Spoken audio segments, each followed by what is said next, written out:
Hey guys, so in today's episode, we are going to look at two mid-cap IT services company that is actually growing really well and really fast in even in this horrible market. Now, obviously, IT companies are not doing well.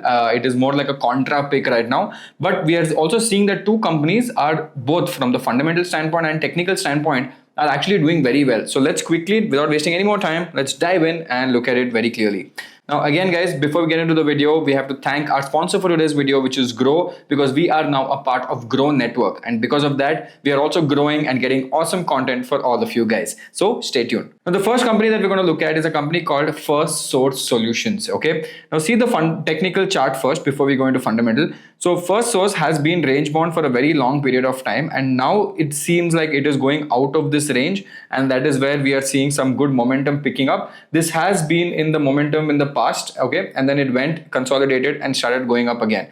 Now, if we have to go deep into this company again, let's understand what this company does. So this is in the business process management.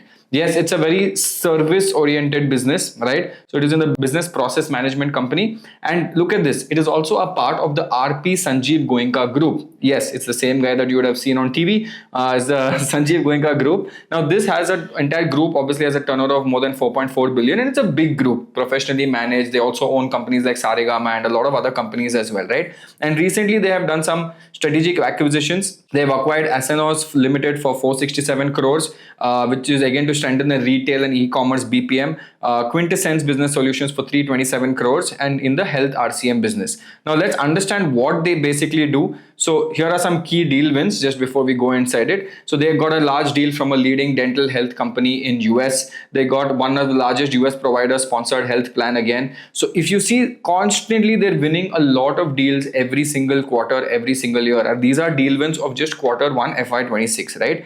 Now, if you look at their employee base, it's around 34,000. And they have been growing very, very, very well. Now, there's not a lot of innovation in business process management or BPOs. People already assume it's a call center, but there is a very big difference when I'll show you both the difference also. There's a very big difference between this company and the other company we will look at, right? And that is basically in the margins. So if you look at the EBITDA margin of this company, it is currently sitting at 15% EBITDA margin, slightly better on the operating profit margin as well. And if we look at the growth year on year, there is 24% growth happening year on year, right? That also we will look at it very quickly. So if you look at the P ratio, it is 41. It is 26,000 crore market cap company. And the growth of this revenue, you can see, is doing very well. The profit growth is also a little fluctuating, but that is also there. Net worth growth is also there. Now, one obviously funny part that when I was doing research, we understood that this company has a lot of debt. Now, obviously, IT company should not have a lot of debt. So then we were like, why does this company have debt? And then we realized that this company has debt mainly because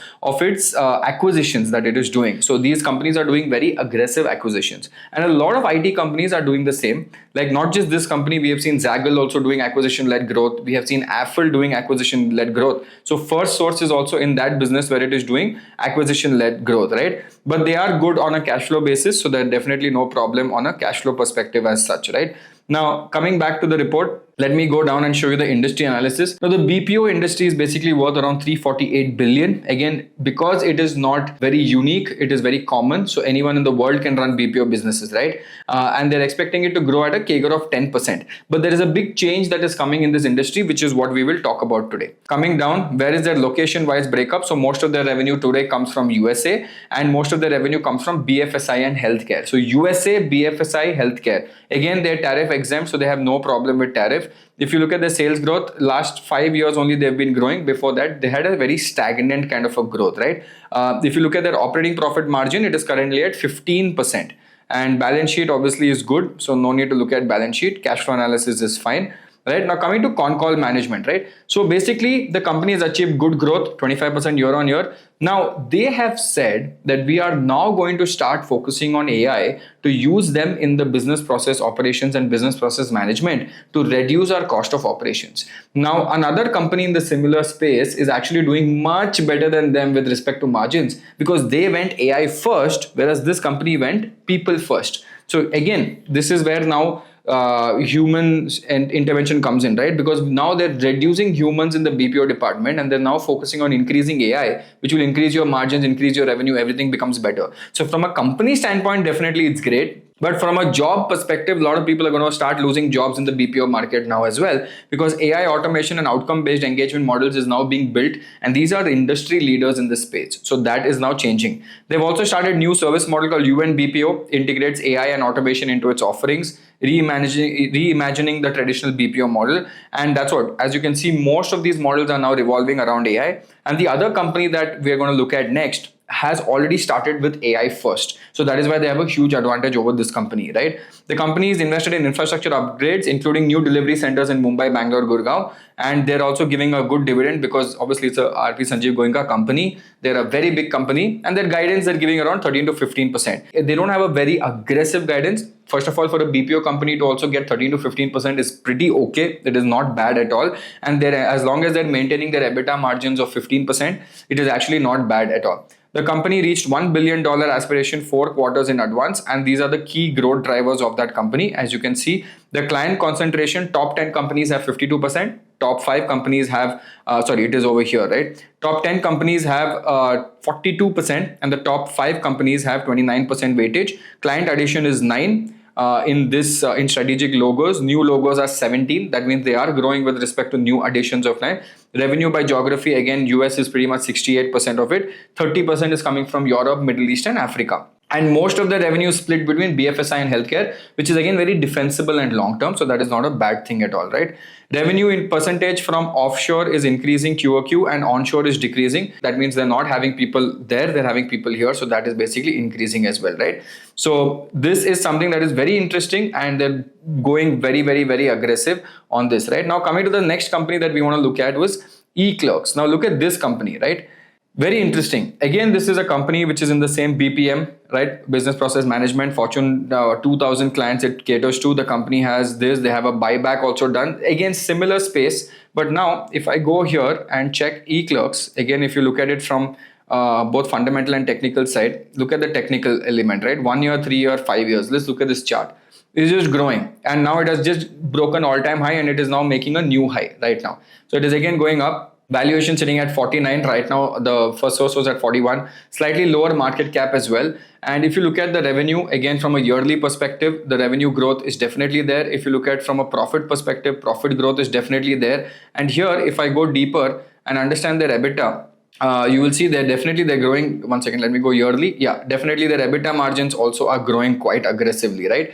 Now, if you look at the net profit margin, it is sitting at 18%. And their operating profit margin is sitting at 30%. This is what I was saying. There's a huge difference between the two companies, because this company automatically went AI first, right? And that is where they are currently winning the entire market by going AI first, right? So again, they are also into BFSI. They are also into healthcare and all of that. Again, most of the revenue comes from North America, same as the other company. But this company is making almost 25% in operating profit margin, and almost very, very, very good growth happening. Again, their main game that they were saying is that they are focusing on AI-led growth, right? Only one problem in the balance sheet of this company that we see is the share capital, equity capital is constantly going up. 36, 34, 33, 48, 47. Yes, they did do a buyback, but they keep reducing their equity also for acquisitions that they keep doing. Borrowings also went up. Reserves are pretty good, 2,200 crores, but borrowings went up to 358. So that is something that we need to be little worried about, because both these companies are doing acquisition-led summary. Now coming to growth plans, again, they're deepening their relationship in North America, again in BFSI and digital. New product lines, again, you see everyone saying AI-driven analytics, AI-driven process automation. Everything is going into AI. Annual capex plans are pretty okay. FI management has asked for a 1 rupee per share dividend. Guidance is mixed. Again, EBIT margin is saying 21 to 23. And they said EBIT margins would be around 11 to 12%. Here they're operating at 21, 23%. Now, this is where the game comes in, right? They have 90% of their money goes into strong free cash flow. So again, that is very, very, very crazy pull that they have in the ecosystem, right? So now coming to like a quick summary of both, if I had to go back here and look at the peer analysis, E-Clerx is now slightly overvalued than First Source. But if I had to look at and compare both, it is going to be very interesting, mainly because I'll tell you why. First Source and E-Clerx both are in good zone. They're both growing, right? Both are growing at around 12 to 15% year on year, which is not bad for a BPM company. But E-Clerx is currently sitting at maxed out margins.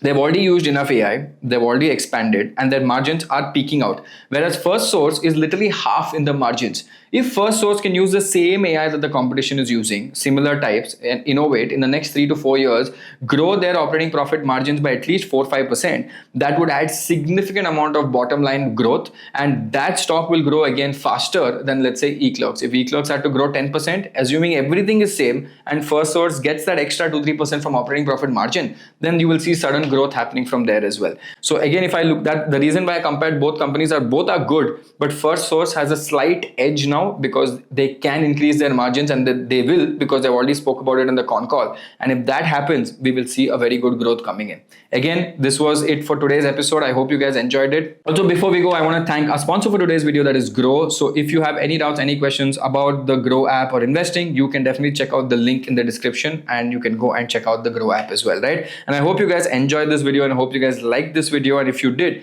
click on that like button and share this with your friends so that they can also learn what is happening in the BPO space. And if they're there, their job is definitely in khatra right now. Okay, awesome. This is me, Shashank Udupa, signing off, guys. Take care. See you guys. Bye bye.